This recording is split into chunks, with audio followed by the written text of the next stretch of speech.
people of the United States. We, the people of the United States. We, the people of the United States. These words mark the beginning of our Constitution and set the framework for this great country.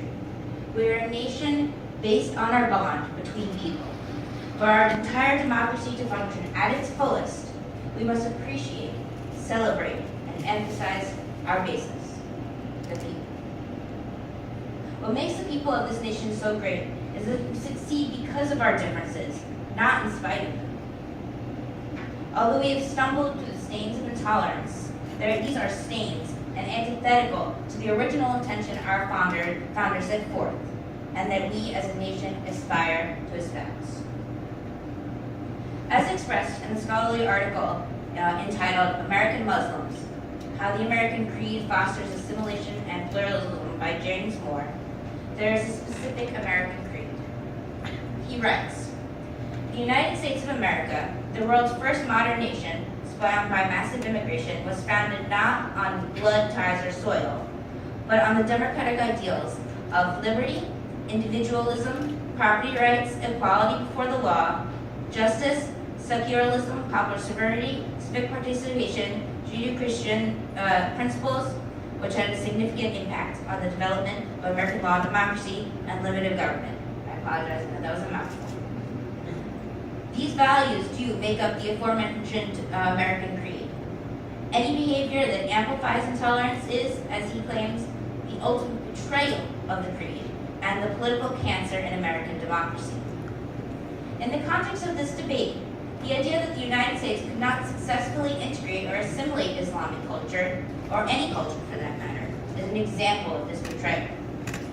It cannot be denied that groups have faced religious persecution in the past, including those who fall under Judeo-Christian framework. However, this was never what the founders intended, nor what this country was built upon. Even within the original Constitution, where religion makes only one specific and manifest appearance, it is with the intention of promoting religious freedom. In Article 6, it is stated, "No religious test shall ever be required as a qualification for any office or public trust under the United States. Therefore, even in our earliest days, anyone of any faith, including Islam, could hold the highest office of the land." How can it be argued then that the Islamic culture could not be integrated? This was even further expanded upon by the First Amendment, which makes explicit reference to freedom of religion. All are free to practice their religion according to this grand document, no matter what it may be. Furthermore, although it cannot be denied that religious norms have found their way into American law, on the whole, the United States has promoted the concept of a separation of church and state as a fundamental principle. Notably, founding father Thomas Jefferson is attributed with coining the phrase "wall of separation" during his time as president. In his 1802 letter to the Danbury Baptist Association, he stated, "Believing with you that religion is a matter which lies solely between man and his God, the people, in the First Amendment, declaring that their legislatures should make no law respecting the establishment of religion or prohibiting the free exercise thereof, thus building a wall of separation between church and state." The Supreme Court has upheld this principle of separation in the Supreme Court case Reynolds versus United States in 1878, where the court concluded that to make religious rule or law superior to civil law would make each person law unto himself and render the government ineffectual and irrelevant. This ruling supported the opinion that Congress did not have the power to restrict bigamy in this case, specifically in the case in the Utah Territory at the time. One might counter this argument stating, well, if this is the case, then religious doctrine within a faith that encounters the legal tradition and norms of the United States, which may or may not present themselves in Islam, would thus support the notion. We disagree. By further establishing this wall of separation, the court guaranteed the United States' ability to remain secular, thus making it entirely possible for all faiths to integrate or assimilate. If one's faith laws were allowed to specifically perpetrate law, then we would not be able to remain a pluralistic or secular society. However, because our laws are at least supposed to be determined by civic and societal norms, not religion, no person of any religious faith can be said to be impossible to integrate or assimilate in the United States.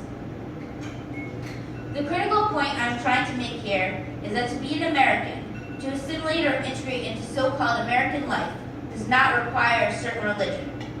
As written by Muslim American Ayman Ismail in Slate magazine in March of this year, one of the things that make America so great is that an American can look like anyone and anyone can be an American. No matter your race, your religion, your sexual orientation, once you become a citizen of this country, you are an American and you can be assimilated or integrated. For it is the diversity that makes America what it is. I will conclude with the quote that is etched upon the Statue of Liberty from the poem The New Colossus by Emma Lazarus. Despite the political exchange that recently occurred within the White House press room, I maintain that this statue is a beacon and a shining example of what America attempts to portray to the world and promote throughout its land. The poem reads, "Even you're tired, you're poor, your huddled masses yearning to breathe free. The wretched refuse of your teeming shore, send these, the homeless, tempest-tossed to me. I lift my lamp beside the golden door." And with that, it is our fundamental duty as Americans to lift our lamp to all. Thank you.